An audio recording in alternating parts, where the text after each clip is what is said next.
Welcome. Thank you. And thank you for joining. We were wondering where you were. Thank you very much. Just need to share my screen. So a moment. Please do.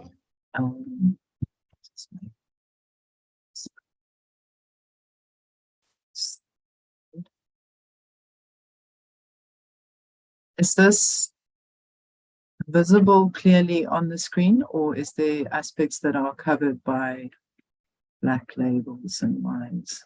It's visible. Is there anything over the wording? Over the slides? I think it's perfect, apart from our It's perfect. pictures. Yes, perfect. Okay. Is it correct? Thank you. All right. So I'm just, can everyone see the slide clearly? I just want to make sure, because on my screen, I've got these bars in the way. Just checking.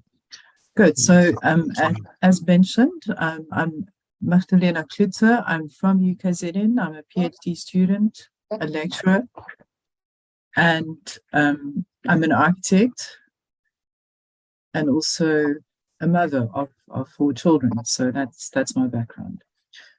My research started with a focus on 2 things.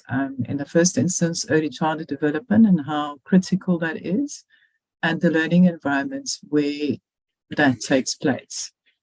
The bigger project is the PhD, and today we will look at one of the components of the research design. The research is based on a multiple comparative case study that includes 2 ECD centers in a high socioeconomic context and 6 within a low socioeconomic context in the outer west area of eThekwini. Economists, developmental psychologists, and social scientists all agree that early intervention is the most effective way to change the trajectory of a child. This illustration tells the story of children in an ideal situation. They are provided with ECD in a nurturing and stimulating environment. The environment allows the child to develop and thrive. Many factors can impact the developmental route, but the research shows that the best chances of success starts early. The reason for this is that children at a young age are natural learners. Their brains are literally like sponges. Their sensory perception is at the highest level. However, in that lies the problem. Without ECD and quality environments, the opposite effect is also possible. Child development can be affected in a negative manner, impacting the rest of their lives. The 2015 Integrated Development Plan for South Africa, for ECD, aims to transform society through early intervention. It is a comprehensive policy that brings together the social, emotional, cognitive, and physical development of children. The policy is based on international best practice and provides a detailed plan for how various government sectors can work together to impact the livelihoods of our nation's children. The policy speaks about the need for quality learning environments. The critical concern for this research is the role of the learning environment that supports ECD and the centers that provide this. There are 2 issues in this. The first is the infrastructure and spatial requirements from the various government departments as well as local authority provide only a minimum requirement or minimum standards, and often a formula for what schools should look like. Secondly, the policy requires an ECD provider to meet these standards before they can register.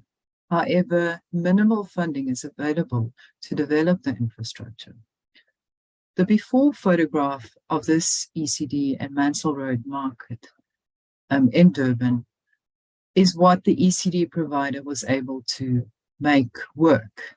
The center could not be registered as it did not meet the minimum requirements, let alone provide stimulation or nurturing. The second photograph shows the outcome of an NGO hearing the plight of the women running the center.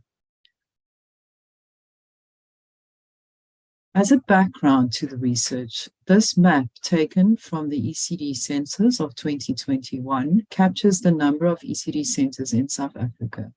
The statistics indicate a marked increase from a previous 2001 audit. but it is clear that there is still a massive shortfall. In eThekwini, showing between 4.7 and 7.8 ECD centers for every 1,000 children, this average is not enough to support quality ECD for all children in eThekwini. The exploration of the interrelatedness between the developing child and their context is best understood through the ecological systems theory by Bronfenbrenk. The theory is rooted in systems thinking, where the interrelatedness of parts to whole and various systems at various scales provide a framework for child development.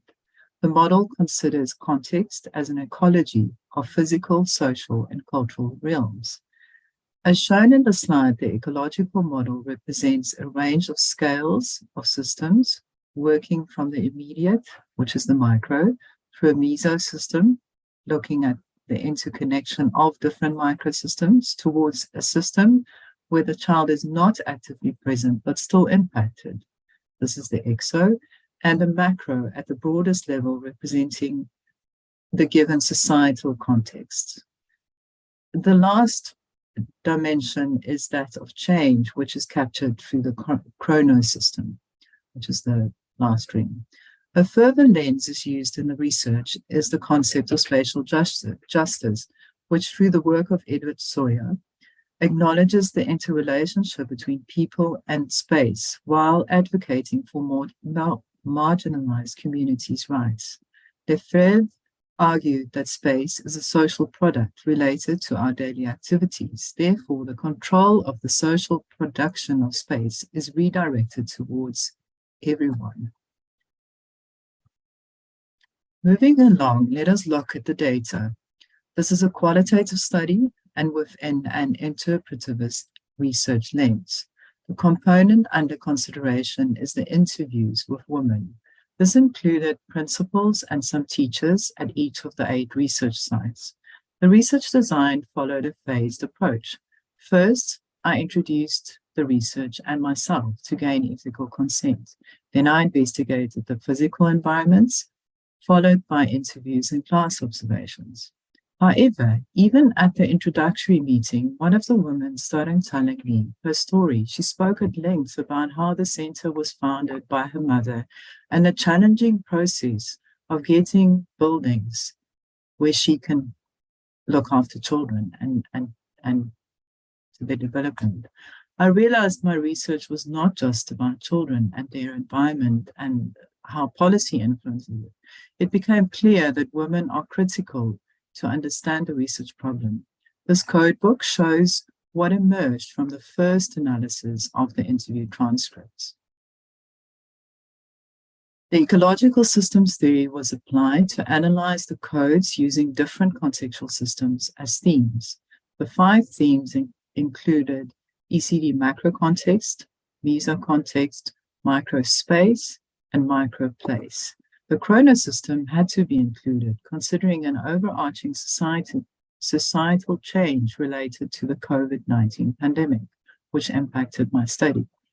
This table provides a breakdown of each theme with codes and extracts from interview transcripts to illustrate the analysis process.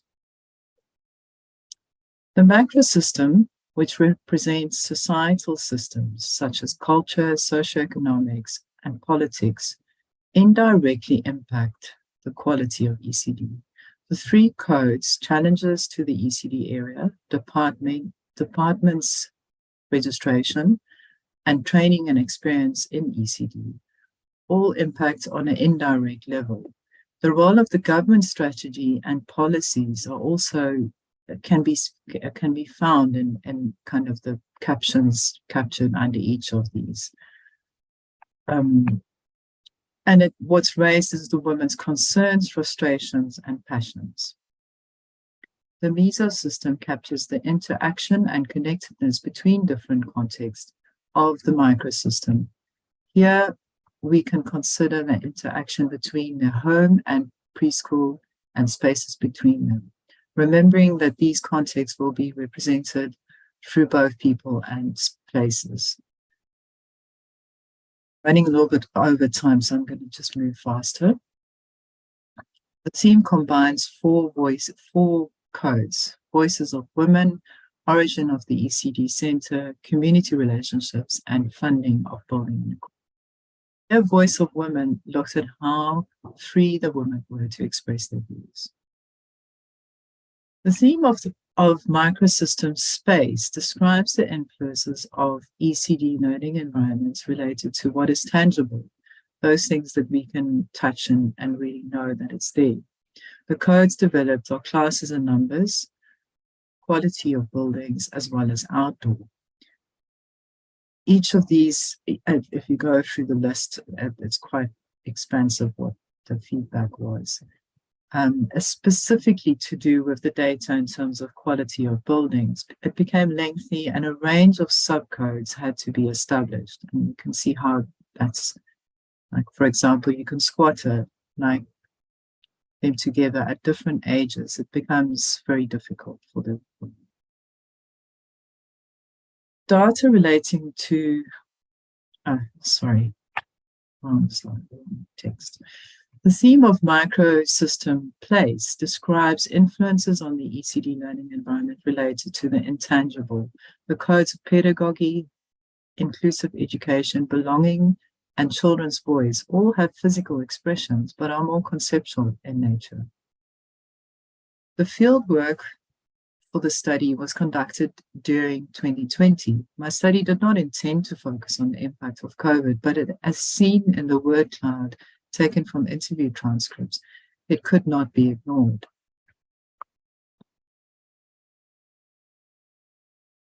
Day-to-day life in the preschools looked very different from before COVID.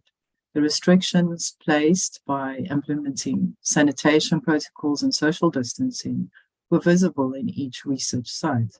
In some instances, children could no longer use the outdoor equipment as the school did not have enough sanitation spray to follow the required protocols. A further primary concern was the restrictions to free play.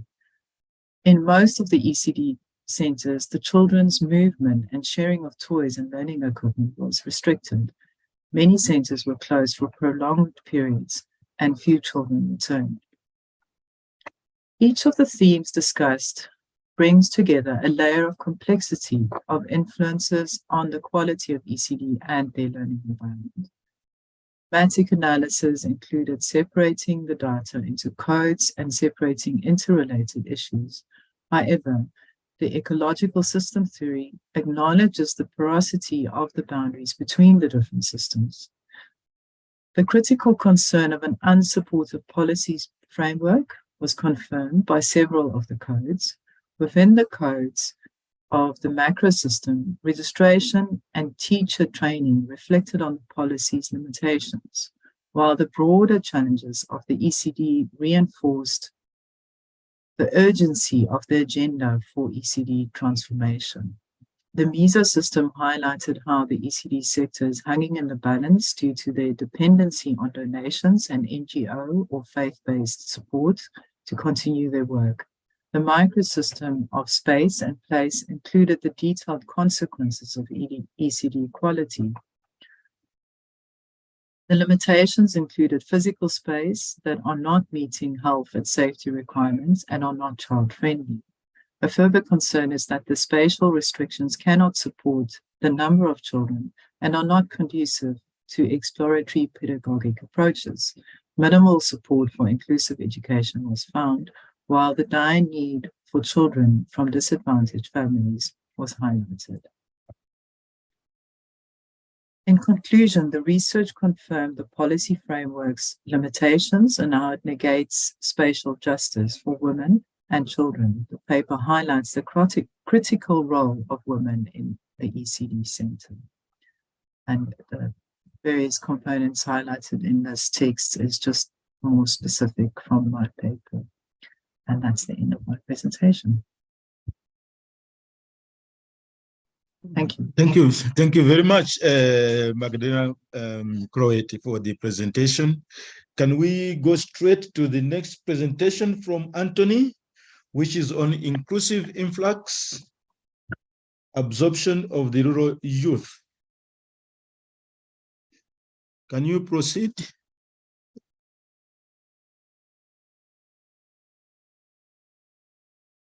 Is it available? Anthony? Yes. Please, thank you. Prof. I'm there, and I'm trying to load my presentation. Please, welcome. 15 minutes maximum. After the fourth presentation, we will have a discussion.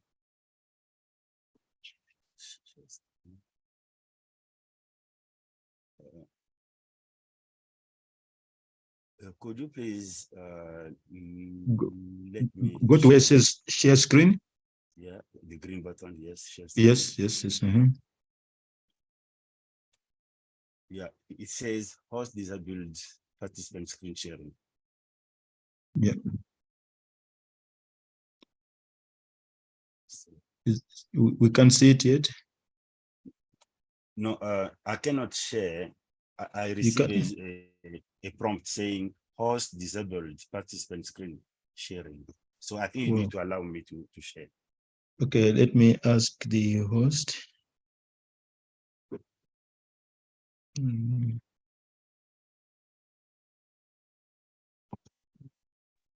checking it now, Chair. Okay, please, good. Yes, sir. Good. Okay, yeah.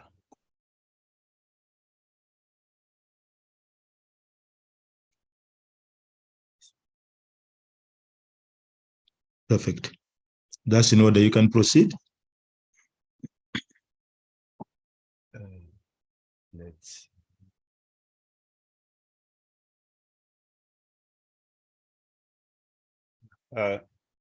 Can you see my screen?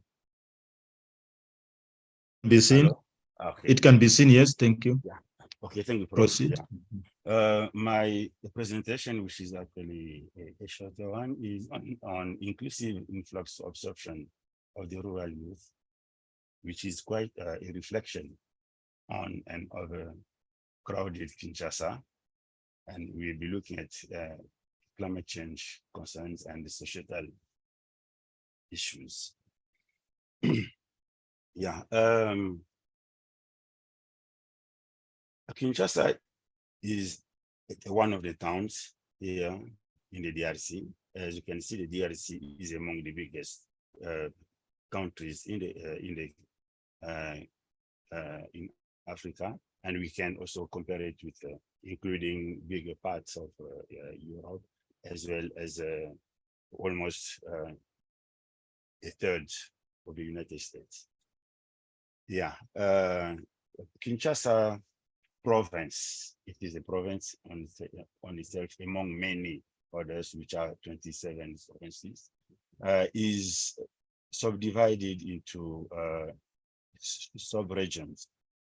We have Lukunga, Funa, Mwamba, Jangu. Okay, this is the reason why I'm presenting this. Okay. Yeah, it has been observed since the years 2013, for example, a huge influx through Kinshasa, and most of the immigrants, those who brought in the taxi, the motorbike taxi business in Kinshasa, are speaking a specific language, and they are supposed to be from a specific province in the DRC. So here, for them, we can see, okay, in years, there is a decrease in the population from rural areas in the DRC, while there is an increase in towns. The same trends also has been observed for Kinshasa. As you can see, the population of Kinshasa has increased. Okay, currently, for example, they're sitting with 17, almost 17 millions. Yeah. And then now, what's the problem then? Yeah, as you can see from the slide here, while there is a lack of public transportation in Kinshasa, people from that specific province, Kasai, who are mainly speaking Chiluba, have brought motorbikes in Kinshasa, but then the excessive number of motorbikes in Kinshasa has brought now insecurity in roads, traffic jams, noise, contamination of air, soil, as well as water, and of course, theft and criminality. Yeah, so as you can see, a traffic jam caused by the motorbike traffic, and then this huge migration of people from rural areas has also brought anarchic or chaotic constructions in Kinshasa, which brings also insalubrity, mosquitoes, and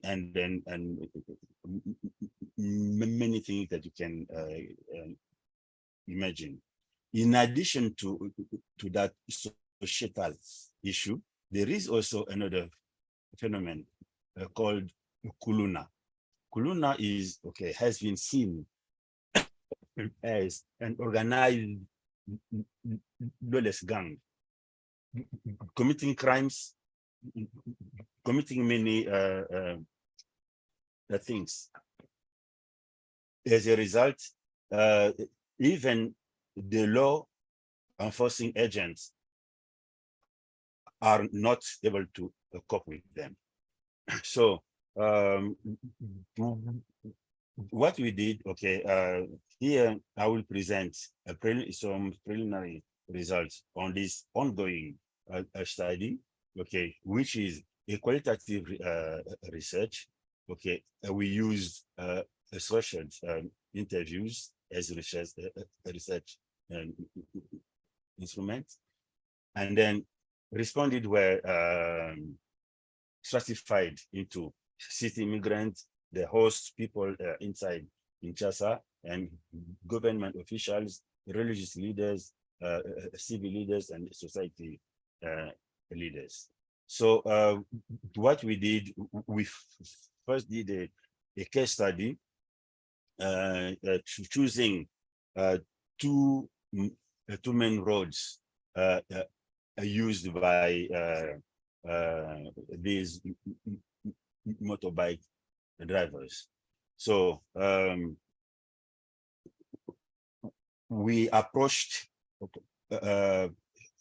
people who were passing in these two selected roads. Of course, among them, we had about 60% of males and 40% of female. Yeah, we noticed also that female were reluctant to accept to be stopped, and they were afraid, like everybody else, of the increased criminality aspect which is currently observed. And then among questions that we asked the respondent, we wanted to know how long they have been staying in the area to ascertain on the reliability of the findings.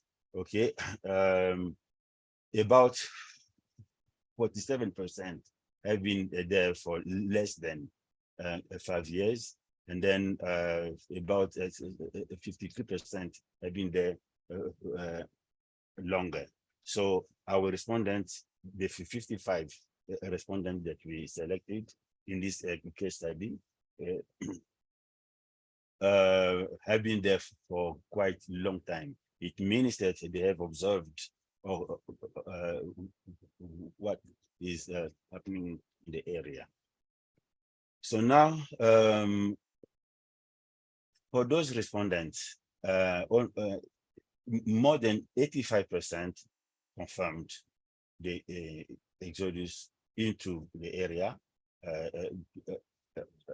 The two main roads which were observed, and then only about 13% said no.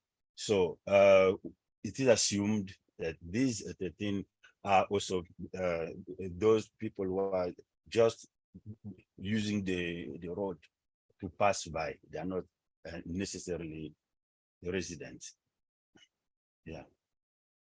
And then we did also ask about the reasons. According to them, almost 62% of respondents insisted that the main reason for exodus into the area, it was the social economic reasons, while about 32% said for social security reasons, and then only less than 6% said that they came into the area for study reasons. Okay, it is to stress that the area we selected was to lead to the university. Yeah.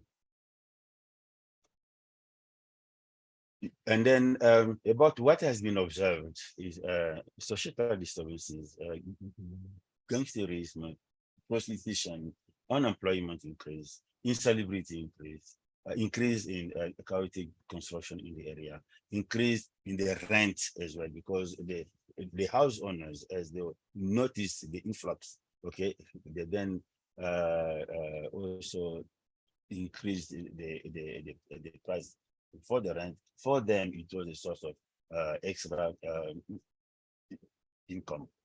So as you can see from here, about 71% of respondents have been complaining about the societal disturbances. So the gangsterism, prostitution, unemployment, and insalubrity have been a problem. So this will be the area for the ongoing research, where we'll use the air.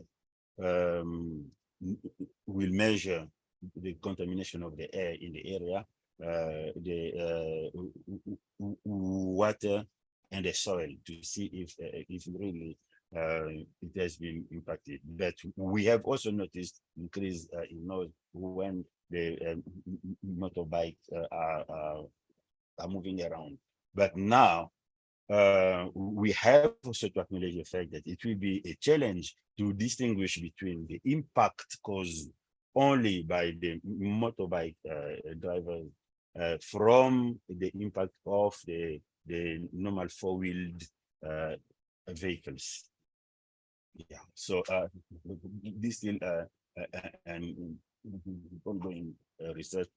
We hope that before the end of the year we shall come up with some data supported evidences.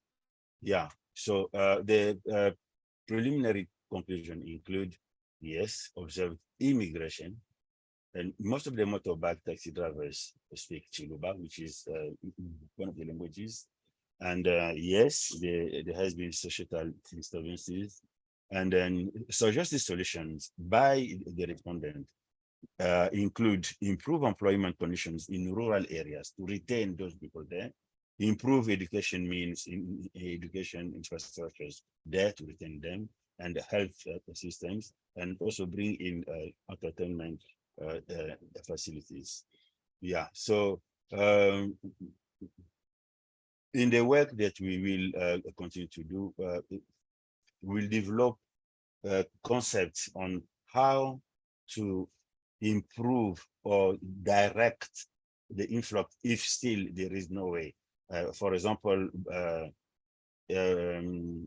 by improving the peripheral areas of Kinshasa, we are reluctant to motivate for restrictions of movement. we are reluctant to motivate for that. We are also motivating free movement of a citizen within the country and outside, but give them the opportunity to go where it is controlled and the infrastructure rationally structured, because we have noticed a chaotic constructions. Okay, for the time we will not dwell on it, but it will be part of the issues to address. Yeah, as you said, way forward analysis.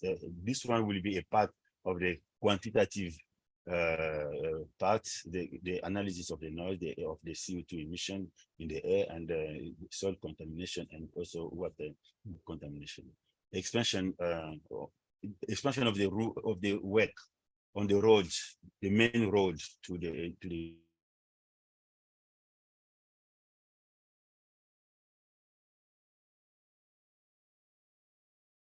we are not working alone. It is a team group. Yeah, a team group effort. Okay, currently, personally, I'm here in South Africa, but there's a team of 2 people working there in Kinshasa who are the field workers, and then there is another co-worker who is actually commuting from Kinshasa to here. Yeah, so this is what I can present for now. Thank you.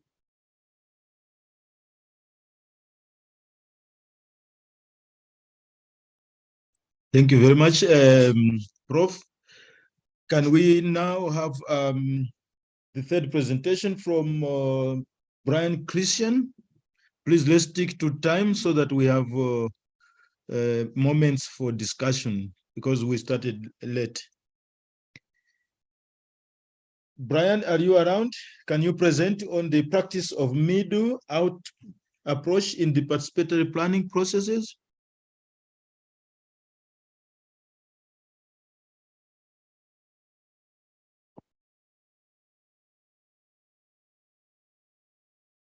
Prof, you may wish to stop sharing your screen so we can go to Brian. Prof. Anthony, you can stop Yes, sharing Prof. your screen. Thank Yeah, you. Good. Perfect. It's done. Yeah, it's done. Thank you. Brian, can you make your presentation? Stick to your time, 15 minutes. Is he around?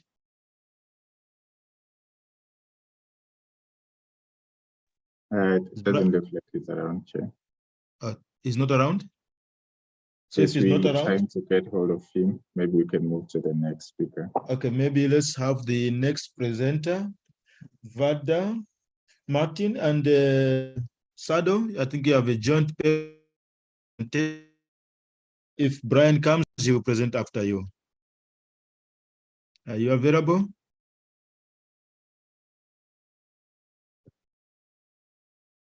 Sure. I don't see any. I don't see them.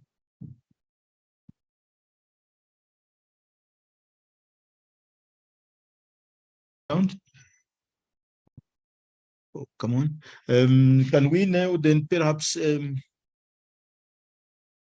just have some quick comments and questions on the 2 presentations from Magdalena Croete and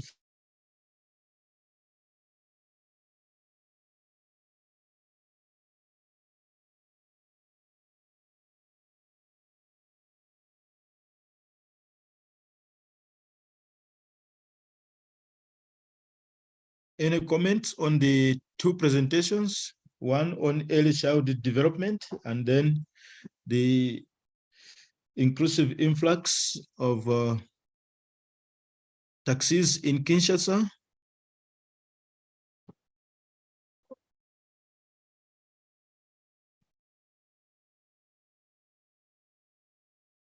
Zuzelemani, are you available?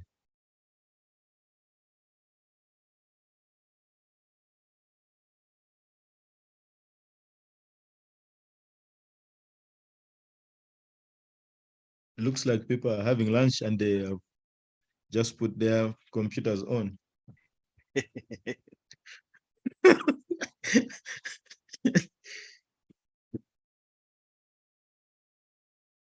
But maybe, Prof. Anthony, let me just my question. In your research, you seem to suggest that the motorbike taxis are associated with a certain group of people in DRC. Why is that the case, you think, if that is so? Yeah, okay. Yeah, the case study that we shared the findings for is about Kinshasa and a part of Kinshasa.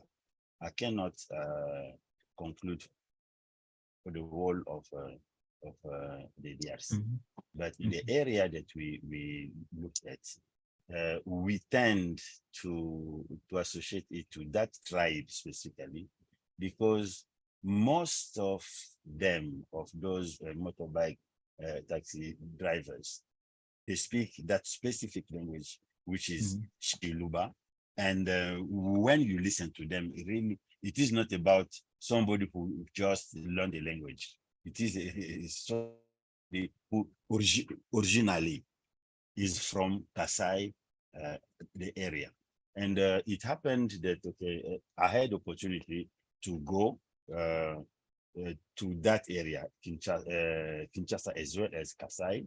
So I came back to South Africa only 2 weeks back.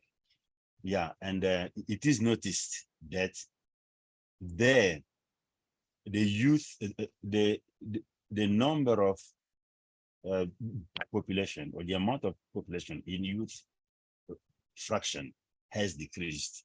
Actually, I gave it as an assignment to some of my students there to look at the impact of the emigration from Kasai to other places.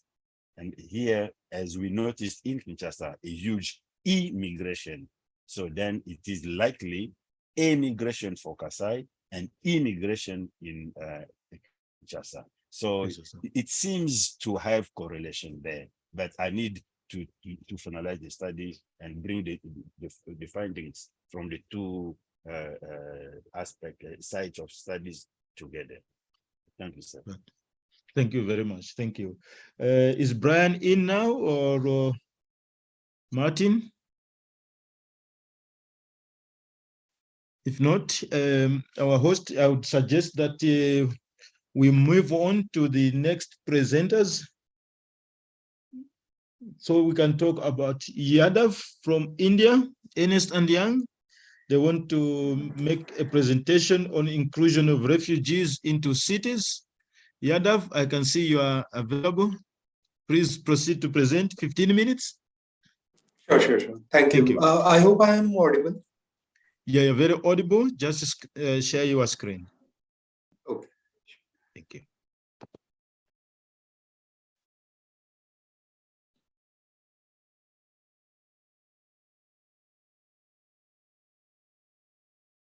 I hope my screen is visible. It is visible, very clear. Okay. Thank you so much. A very good afternoon, everyone. So the topic for my research is integration of refugees into cities, a case study of Majnu Ka Tila, Delhi. And I would like to begin with a historic image over here captured by Mr. Raghu Rai. It's Dalai Lama sitting in the backdrop of the Himalayas. The reason for significance of this picture, we'll get to know throughout the presentation. I would like to begin with a quote that was given in World Migration Report 2020, which said that we are living through an era of intense turbulence, disillusionment, and bewilderment. Urban settlements globally face increasing flows of human movement and acceleration in the amount and periodicity of natural disaster and economic crisis that modify physical components of the cities.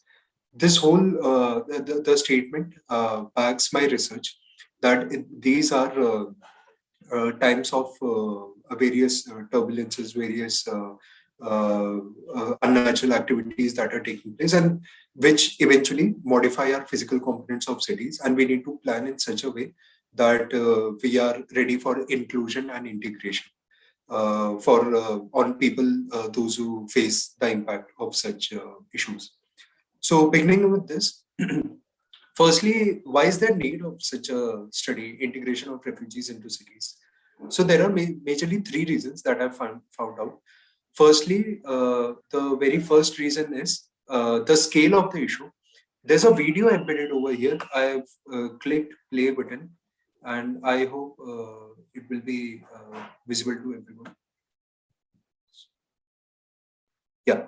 So like you were seeing, this is basically a video that captures various refugee events that have taken place throughout the globe. The red shows country of origin from where people have migrated as a refugee, and green shows the country of asylum, where they have eventually moved to. The significance of this video to be embedded here is, number one point made of the study is the scale of the issue. That the issue that we are talking about, it is a global phenomena. There is no particular country, or it is not compacted to any particular city or particular country. Throughout the globe, everyone is impacted through this issue of refugee crisis. Globally, there are some figures here. Globally, 60% of refugees live in cities, a number which is as high as 90% in some countries.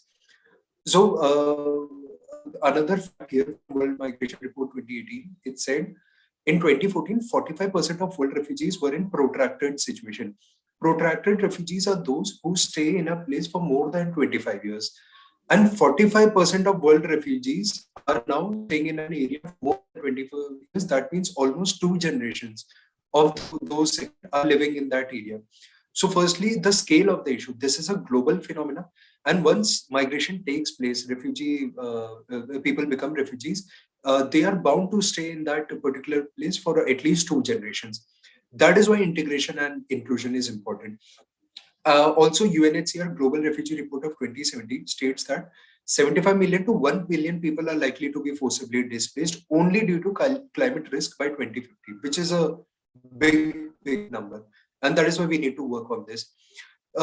Secondly, the second reason that came in was the pace of the issue, how fast this issue is increasing.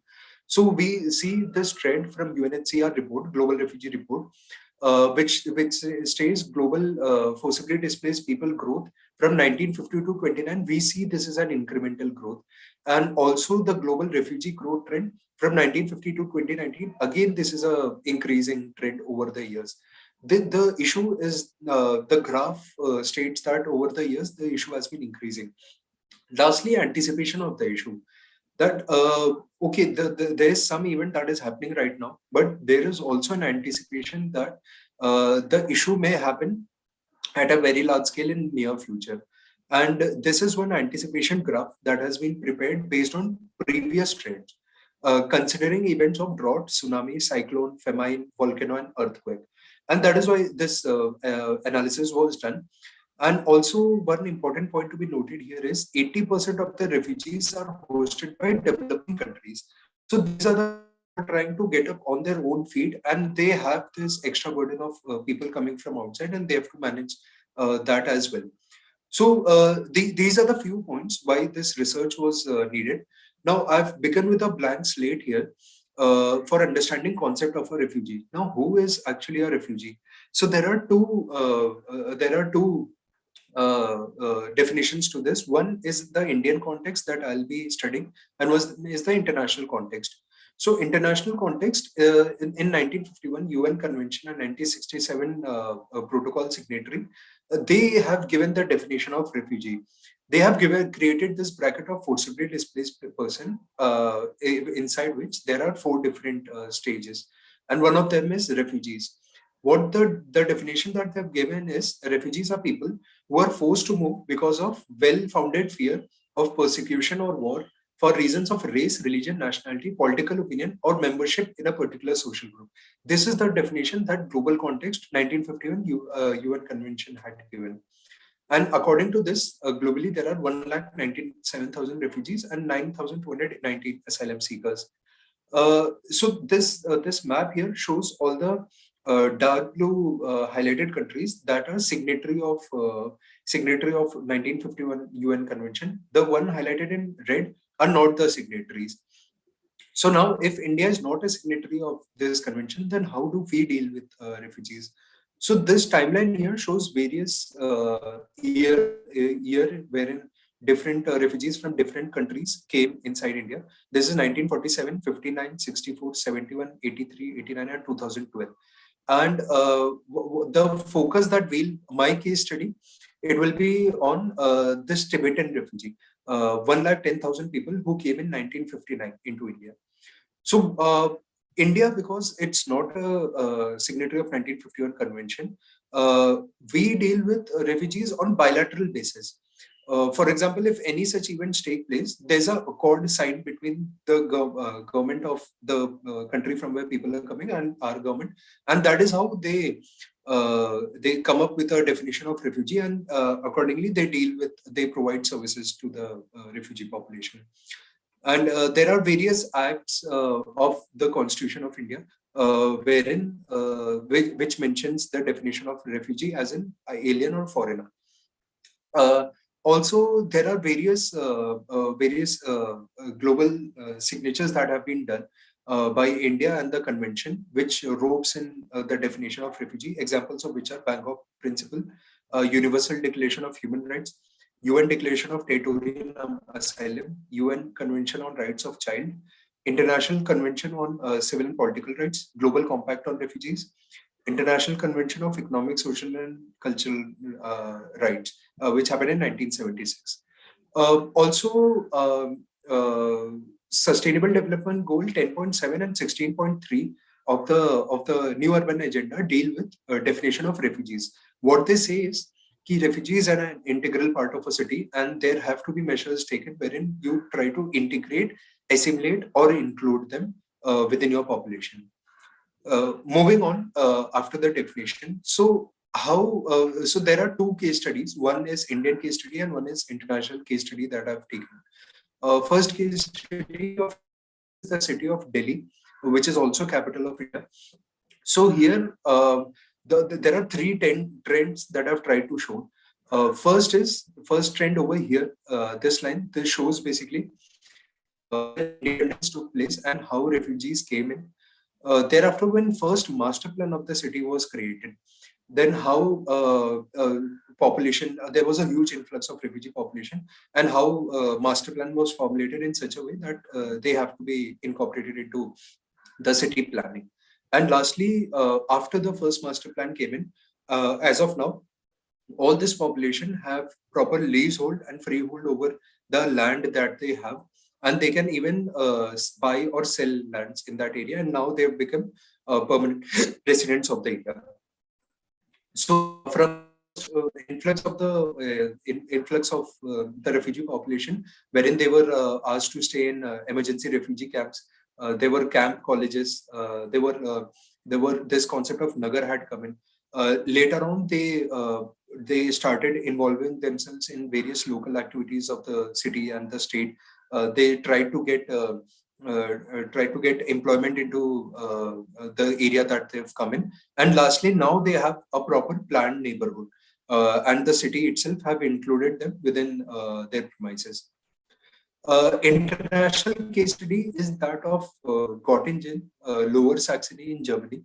So Germany is one of the highest refugee getters in international context, and they have this concept of BAMF, wherein after a certain tenure, so there's a Federal Office for Migration and Refugee that is set up in the area. And what they do is, if there is a refugee influx into the area, they go through an accelerated procedure of a week, after which they'll either get a refugee status. If not, they can appeal to administration court, they can appeal to high administration court, they can appeal to federal administration court. And what they do is, after a certain tenure, they take exam of the refugee population, and they'll see if they are engaged in any employment activity, they are helping in generating income for the country. And if that is done, they even give them an opportunity to get citizenship of that area. And that is how they came up with this concept of coinstant key. It is basically a quota system wherein based on the size of the state population and their income from tax return, refugees are allocated places in any of the states of the country. So the one which is having more tax returns and less population, they'll have more refugee influx into the area. So this is how. And here's one analysis wherein there's short-term goal and there's long-term planning which happens for refugees. For example, in short-term goal, there are parallel services. Services as in there are some services given to local population and the same services will be given to the refugee population. Here, UNHCR will take the lead. Funding will be from international entities and focus will be on refugees. Whereas in long term, there are integrated services. Services will be same for both the location and the refugee population. The nation government will take the lead. Funding will be from the national state and focus will be on host communities, the one who are hosting the refugees. So on these features, both international cases and Indian cases are being analyzed. So what we get out of this is, in international context, a more of short-term planning takes place. All services mentioned here, these take place in short-term planning. Whereas in Indian context, more of long-term planning takes place. If population stays there for a good amount of time, they try to integrate them with the population of the area. So these were the two case studies. The conclusion that came out was, if there's need of integration, first of all, we need to identify which is a suitable area that is ready for integration. We cannot just simply put this population coming from any foreign country into any area, which will create nuisance for both the host population and the refugee population. So there's a proper integration mechanism which can be created, wherein so this is one migration integration policy index which has been created, wherein all the countries are marked, are given indexes for integration. And the aspect on which they are given ranking are labor market mobility, education, political participation, access to nationality, family reunion, health, permanent residence, anti-discrimination. So these are the features based on which there's proper indexing done for all the states. And accordingly, if a refugee population comes in, they can be sent to an area which has higher integration ranking. So this is how the mechanism works. This is one formula that I've tried to create. So for example, I've taken example of education and labor market. Now, the question that we have to ask for the refugee population is, if they have access to primary education, if they have education as legal right, if they have access to higher education, integrated curriculum, vocational training. For labor market, do they have access to self-employment? Do they have access to private sector and public sector? Do they have skill upgradation? And can they form trade unions? So if the option is A, that means yes, they have access, so they'll get a score. If the option is B, that means they partially have the right. And lastly, if they don't have, then the option is C. Based on these answers, by implying the formula mentioned here, we can get a score. And this score can be given to that particular area, that this is where the integration of the area is lacking. For example, if they give formation of trade union right, and there's absence of vocational training and integrated curriculum, so these aspects can be worked upon for the population, refugee population. Now, my case study that I had taken was of Majnu Katila, Delhi. This is a refugee settlement in the heart of the capital of the area. 100% of the population is Buddhist population, 54% are male, 46% are female. 35.27% of them are under 19 years, while 54.69% are under 29 years old, implying that a lot of population that is coming here, they try to go to their particular region, but people who have stayed for 5-10 years, they continue to stay in the area. That is why integration is really important for them. If we see current state of the area, so this is the built-up distribution. And as you can see, it's a clustered settlement. No proper planning has been done for this area. If you see the roads, ROW also, there's 9 meters at maximum is the ROW that you'll get. You'll get less than that ROW for the areas.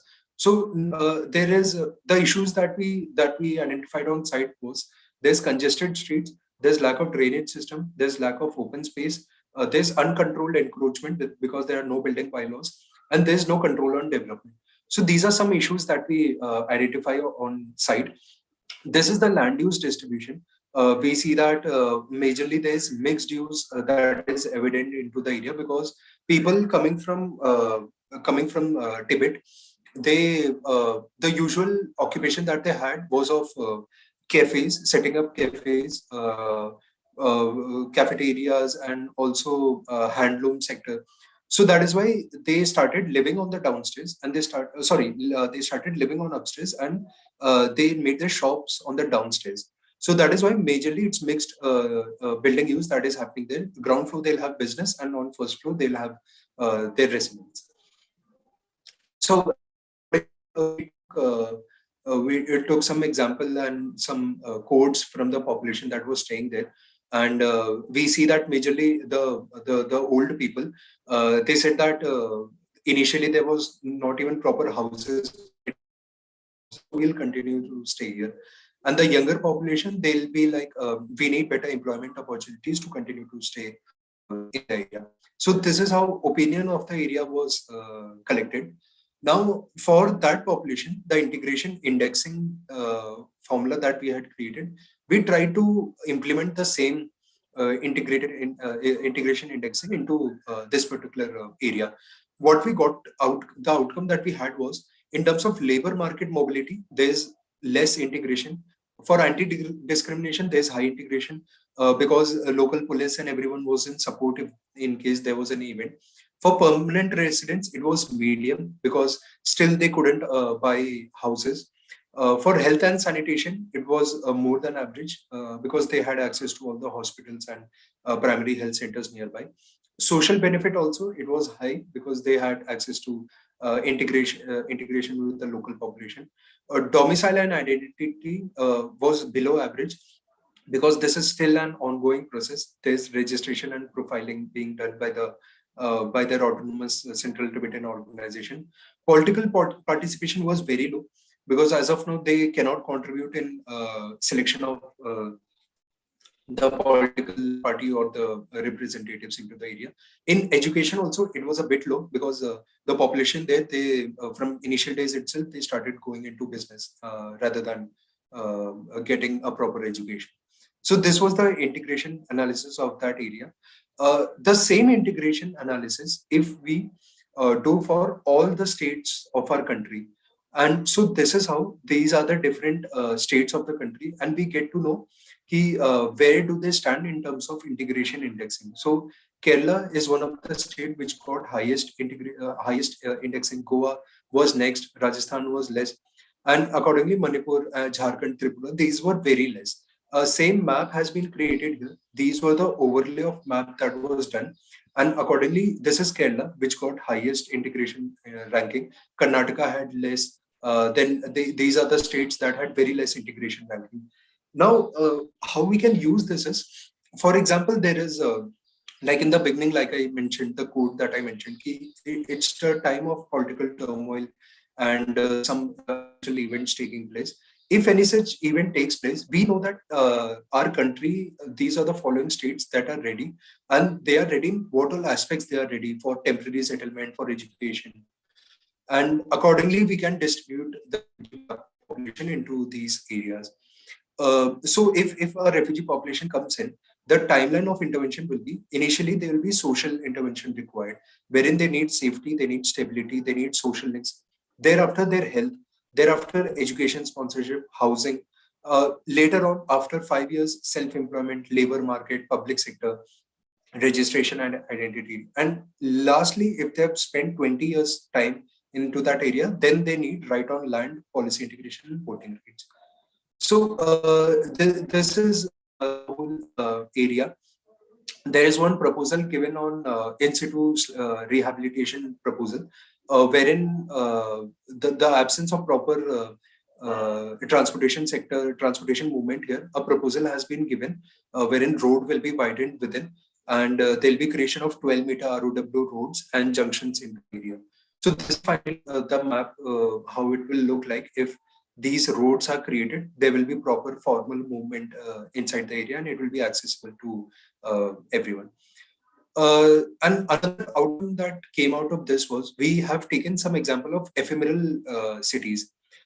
These are some examples of ephemeral cities. The concept is these are three settlements wherein a good chunk of population comes into an area. They either come from for a celebration, they come for some event, or they come in case of there is in case of there is any hardship that takes place. So accordingly, we know that how our cities can be ready, that we integrate them for a short term. We make them reliable. We see if the situation is good. Thereafter, we can send them back. Else, if the situation is not good, we can integrate them into their areas. So these are some events that takes place. The construction industries, the military landscapes, and there's also ephemeral urbanism Kumbh event that takes place in Prayagraj every 6 years. So this is how these are some temporary that can be created for management of such population. Lastly, if any such population comes in facing such issues, any such population comes in. So this is the final proposal that was given, that we can have a particular area which will have zones of transitional zone and permanent zone. The different land use percentages are given. For example, there's an area of 6.2 hectares. We can have permanent zones, and also we can have transitional zones. And accordingly, we can develop them in concept of chawl. This is how the building use are created, has been created. Building use has been created in such a way, the design of the building is such a way that it can be dismantled at any point of time. And if needed, there can be increment also. From 1 floor to 2 floors to 3 floors, it can be raised above and beyond. And if not needed, it can be dismantled and moved to another location. So that is how many of our countries and cities we can be prepared. If any such situation comes, we are ready in terms of infrastructure, in terms of social, in terms of political, in terms of economic. We prepare for it. We develop the area in such a way that they are kept safely. The refugees are safe in that area. And once they are ready to go back, they can go back. If they wish to continue and stay into that area, they can continue and stay into the area.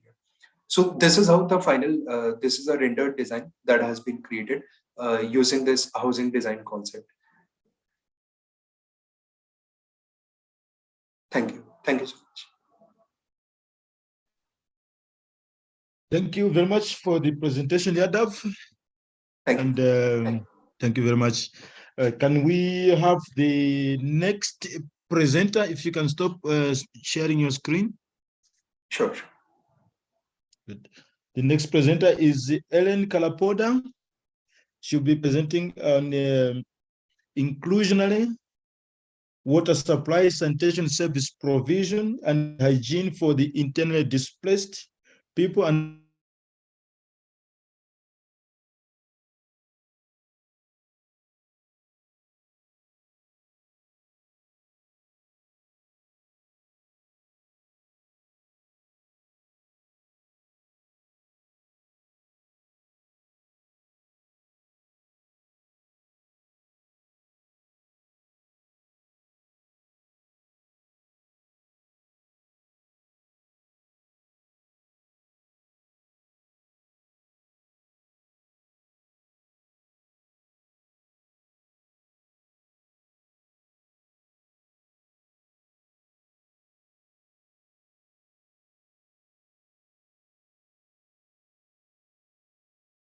is not available. Can we have Ibrahim?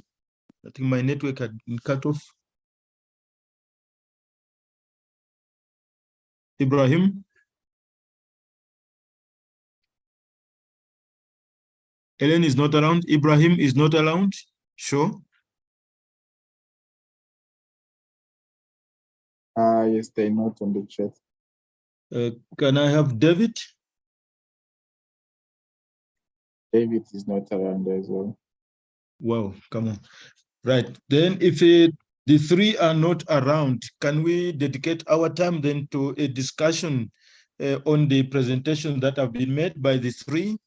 We have Lena Croeti, we have Prof. Anthony, and from Yadav. Are there any specific issues that we can pose to the presenters, my colleagues? You are free to make the comments.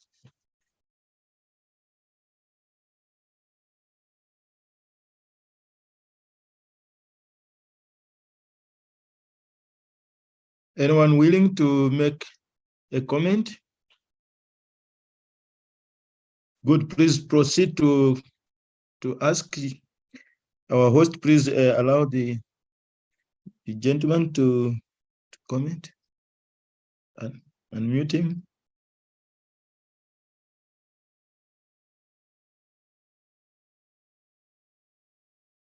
Please, you okay? Which one is that?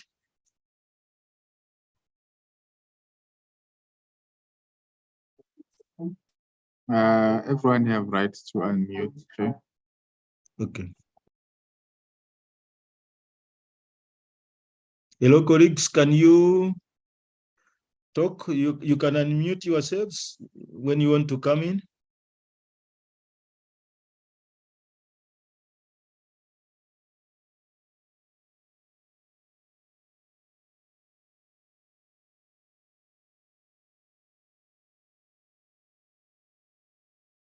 No comment on the presentations?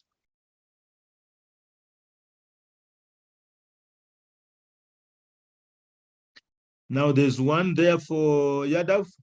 Says using only quantitative research, do you think you can achieve better results?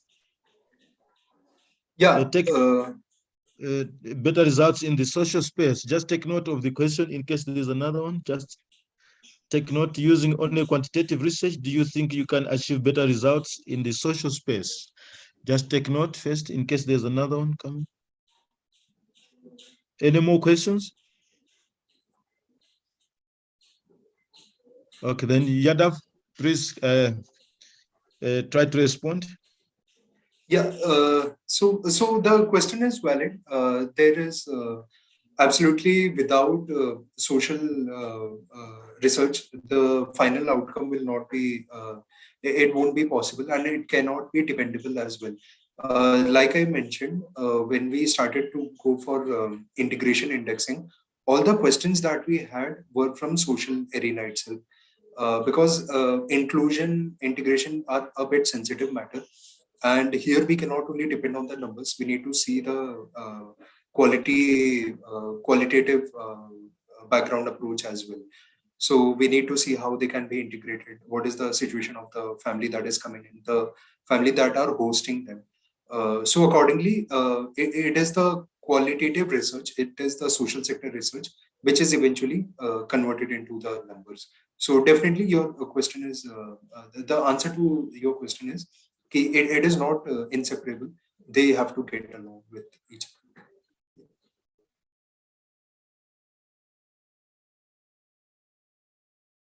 More questions, colleagues? I'd like to ask a question. It kind of relates. In your presentation, you spoke. I noticed there were reference to not following a modernist top-down approach, but working in a participatory format. So, is that actually happening? Because the only way I could really relate your work was to think about the informal settlements that we have in Durban. And I know that the upgrading and changing of that is a very sensitive process, because these people build their homes and they are quite attached to them, and it's a very tricky process. So I was just wondering, currently, do the refugees also build their homes themselves? It kind of looked like it. So I just wanted to understand, and how would you go about, or is the process, the proposal that you showed, is that more something that's done on a greenfield site? Thank you. Right. So, yeah, Just so there are three ways, there are three different examples which I would like to take into answer your question. First of all, yes, the last proposal that we had was of a greenfield site that we know that a situation like this is going to happen, and that is where integration indexing takes place. That we know, following other states which have the social, economic, and political capacity to rope in, they can manage if any such population comes in. And so accordingly, a greenfield site can be created and it can be dismantled, or it can be, rise can take place for incorporation of more such population.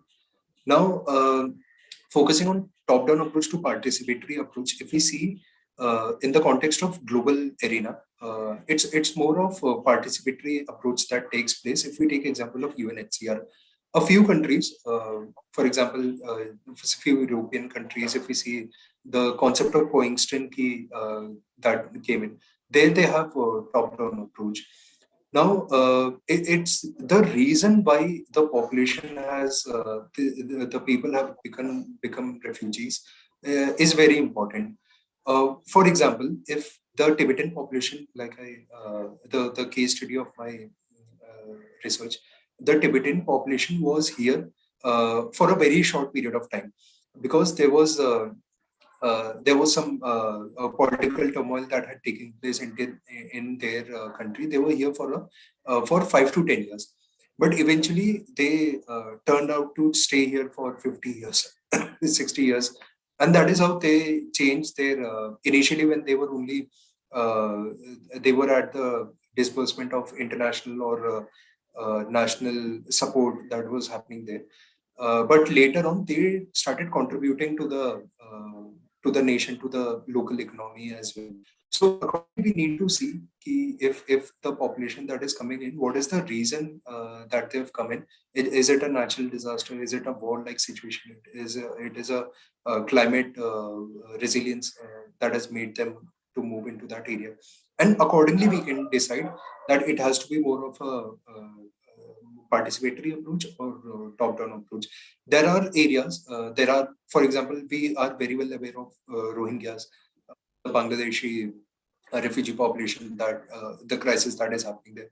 So in that particular segment, going for a participatory approach will not be is not a suggestive measures. So that is when a top-down approach comes in. So it depends case to case. Accordingly, we need to understand that integration, inclusion, and assimilation will be helpful only when we take into consideration the host population and the refugee population, and we can create the physical. We can design the physical area for them, and once they are ready to move on, we can send them back. Else, we can ask them to stay for them. So yeah, that was it. Thank you. I think it is different because their intention is always to see if they can go back to their own country. So that Right. makes sense. Thanks a lot. Right. Yeah. There's another question there from Susan Lemani, says, what are the pros and cons of letting refugees living freely in the city and not in refugee camps? I know the background to his question, because in Malawi here, there's a hot debate now about the refugees. Some are being sent back home to their home countries because of the questions that have arisen in the country. So his question there is, what are the pros and cons of letting refugees living freely in the city and not in their camps? Okay. Like I mentioned in the beginning, the definition of refugee that has been given by 1951 UN Convention, and it states that the population which is forcibly, they have to be displaced because of war, because of any political crisis or any such event that takes place. So this particular population, they are both suffering from physical and mental crisis. We need to, in the beginning, in the very beginning, So it's better. For example, the ephemeral urbanism proposal also that I gave, it was I couldn't show in detail, but if it was basically to keep the population that has come together. First of all, they need to be kept together, so that because they've come leaving behind everything that they had, they need to see people from their own area. So they'll be a bit they'll be assured that people from their community, from their area are there, and accordingly we can provide services to them in the camp itself, because in the beginning no city will be ready, that because they don't know how much population is coming in, and they don't know what kind of population is also coming in. So that is why in the beginning, so the biggest pro that you get for keeping this particular population in a different area is the buffer time that you get, wherein you can plan that if everything fits in, we can either convert it into an ephemeral urbanism, provide basic services, and wait for the situation to get better.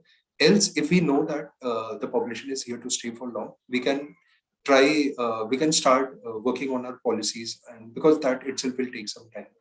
So in the starting 5 years or 10 years of a population that comes in, they are not much of contributors to the economy and the population. So at that time, the mental trauma that they go through, so it's important to give them assurance in the beginning, and it's better to keep that particular population with them together, and with time, according to the situation, we can include them, and we can also see if they can be made a part of the local community.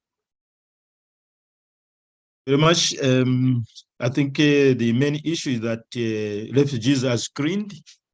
There are those that are very genuine. There are some who may have criminal backgrounds. So especially those who are running away from war-torn countries. Some could be soldiers. They want to regroup somewhere, but the majority tend to be ordinary people.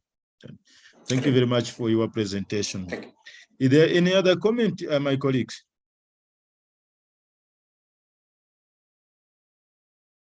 So if we don't have any and the other presenters did not show up, I think we can knock off earlier than planned, and then we rejoin later in the afternoon. I would like to thank you all for participating in the presentations, and also for the presenters for their nice papers. You know that the organizers have arranged that some of the papers will be given some awards. So the panel will be looking also into those papers and submit something to the organizers. I thank you very much for your participation. Enjoy the day and also the rest of the conference. Thank you very much. Thank you. Bye-bye. Bye-bye.